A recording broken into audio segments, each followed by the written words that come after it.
What's going on YouTube? So today we're giving the Supra some love. It's been sitting all winter. And this battery finally decided its life was over. It won't hold a charge at all. It is kind of a cheap Napa battery. I've had it since 2013 when I bought the car. So it's a 10-year-old battery. And I'm pretty impressed it lasted that long. But this is a perfect chance to upgrade. So if you guys have been following the channel, I'm really pushing hard to run a 9-second quarter-mile pass in this car. My best time so far is a 10.54 at 136 miles an hour.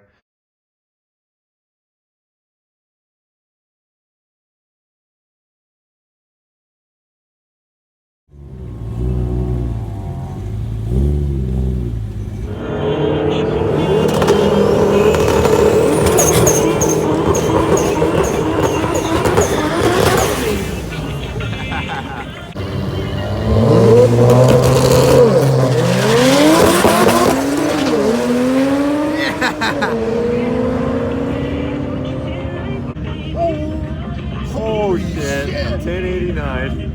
He's gonna get kicked off. The car's been 138 miles per hour before. Like I have the power to run a 9-second pass. The 6-speed manual tranny definitely plays a factor in that. Autos win races at the drag strip, so the man pedal definitely hurts me a little bit there. But a little bit more seat time, and I'm gonna try and shave a little bit of weight in today's video. And a couple small other changes along the way. I'm gonna try and tune no lift shift into the car so I can keep it floored and keep my boost between shifts. And the car is only tuned on pump fuel right now and water meth. I might try and get a race gas tune as well. And that should be more than enough to shave a half second in the quarter. So big things to come. Should get some exciting footage at the track. Hopefully COVID doesn't play a big part in this, but it's really been slowing down the process up to this point. So fingers crossed. So this is the battery I picked up. And this is a piece of art. It's beautiful.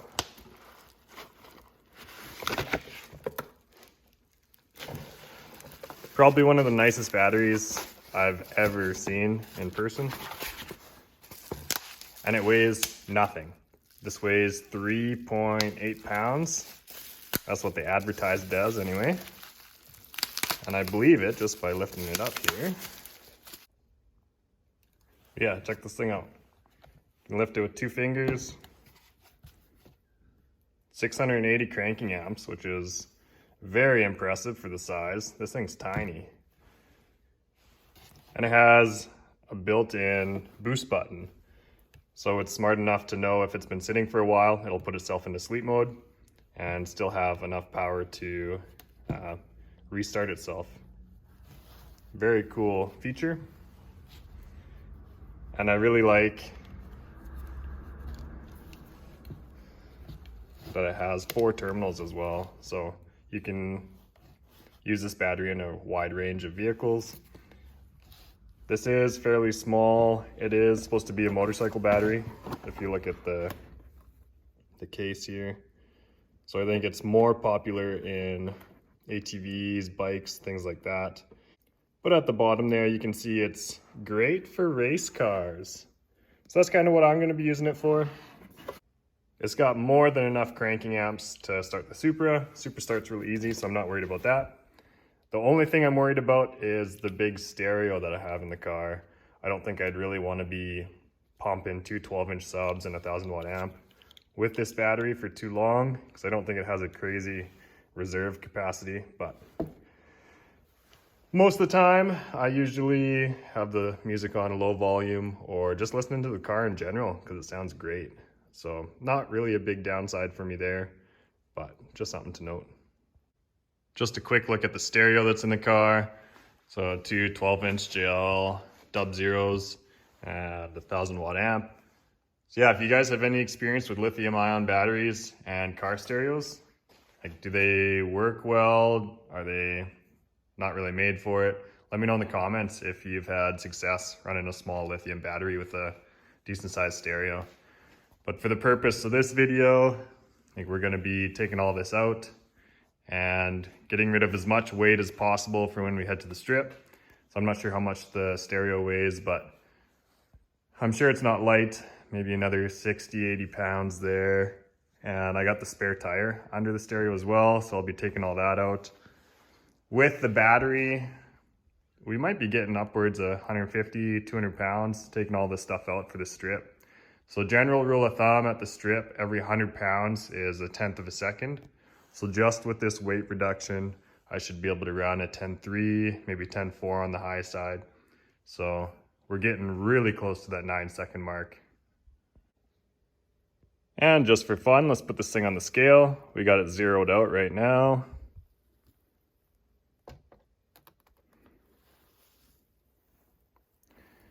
So it's even lighter than they advertised. They advertised at 3.8 pounds, and we're coming in at 3.69 ounces. So that's very impressive, very impressive. I'm gonna try and weigh the old battery just to see, but I'm predicting it's gonna be what, like 60 pounds, something like that. That thing is a massive battery, and it's 850 cranking amps. So a little overkill for the car for sure. And this should be the perfect size. It may take a little bit of modification to the battery tie down, so I'm probably just gonna ditch this rod altogether, and I'm gonna use a Chevy little triangle style tie down. I'll show you on the truck here. Let's check out the tie down on the Boosted Daily.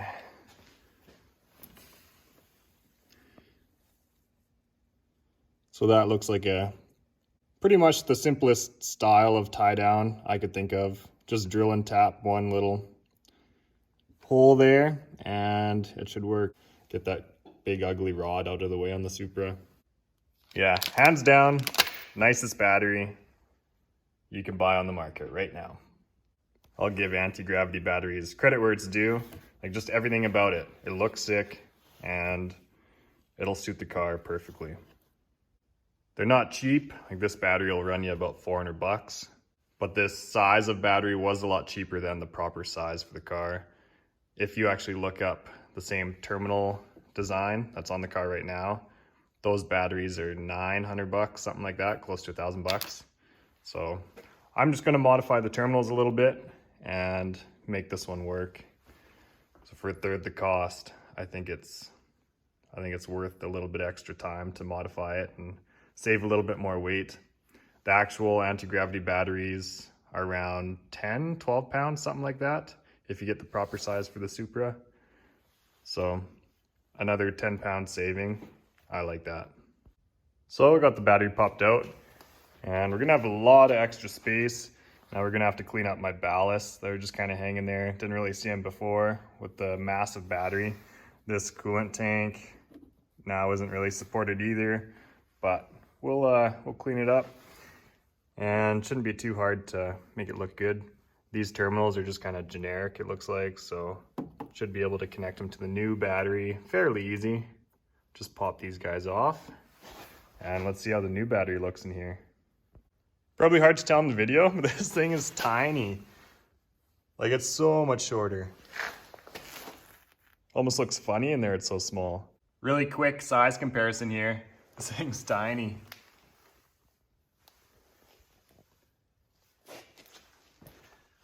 Crazy. So this battery is pretty much meant to be. We got the terminals taken off here and there's some corrosion in this guy. So kind of nice to eliminate that as well. Yeah, these terminal ends are just gonna bolt right on and it'll be super easy. I'm not gonna bore you with the drilling and tapping the one style battery mount there. I'll just do that on my own time. But yeah, this is a really nice upgrade. So let's see if this digital scale will work. Read this old battery.